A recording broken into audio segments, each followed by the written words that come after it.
तो आम सहित अच्छा राधा वल्लभ मठर जी मुख्य सर आप कौन कहे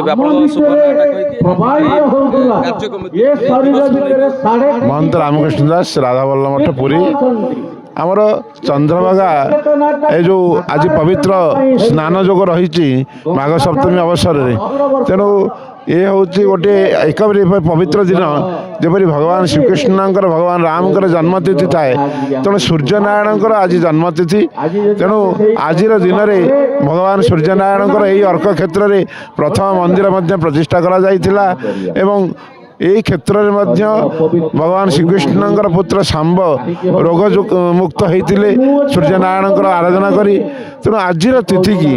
समस्ते चाह रही था भक्त मैंने निश्चित भाव में यही चंद्रभागा तीर्थ स्नान कर निजक पूत पवित्र करने तेणु आउ गोटे कथा हूँ जो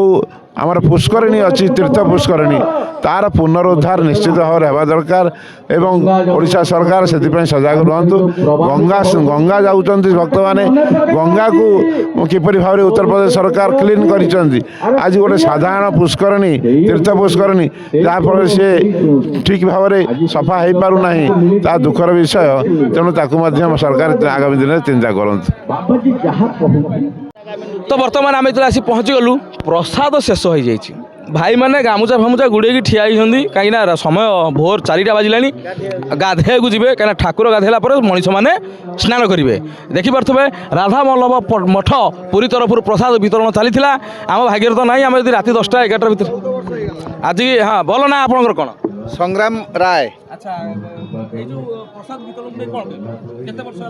ये आज के आमर राधा वल्लभ मठ पुरी सिंहद्वार आज 14 वर्ष है ये कार्यक्रम आरंभ हो पूर्वतन आमर चेयरमैन प्रफुल्ल राउतराय तांको प्रचेष्टा प्रथम अनुकूल होकर आज पर्यंत